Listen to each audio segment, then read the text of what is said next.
poco, molto poco. Ma io so poco, ma penso tanto. Ma so poco, molto poco, anzi niente. L'uomo sapiente. Penso tanto, ma so poco, molto poco, anzi niente. L'uomo sapiente. Nello studio delle cause e nella successione dei fenomeni.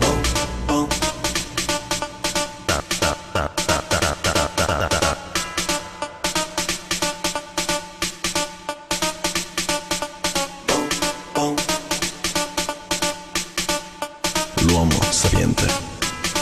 Nello studio delle cause e nella successione dei fenomeni. Tanto, poco, niente. So molto poco, anzi niente. L'uomo sapiente.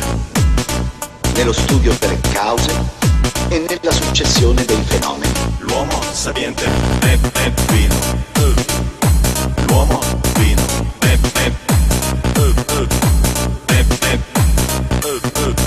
e come Aristotele chiaramente pura. Nello studio delle cause e nella successione dei fenomeni.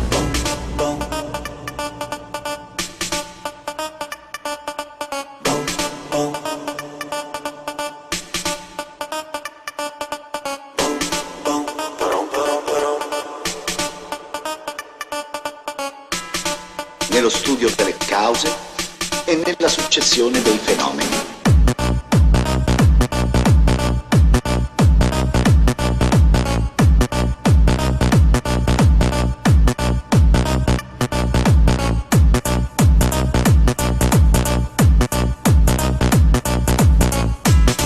Nello studio delle cause e nella successione dei fenomeni. L'uomo sapiente non è né un indovino, né tanto meno un mago, ma usa il cervellino. Lui non crede negli oroscopi e tu adesso ascolta qua.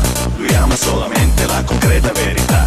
E come Aristotele crede che la natura ce ne mostra chiaramente il suo volto perché cura. Nello studio delle cause e nella successione dei fenomeni. L'uomo sapiente non è né un indovino, né tanto meno un mago, ma usa il cervellino. Lui non crede negli oroscopi e tu adesso ascolta qua. Lui ama solamente la concreta verità.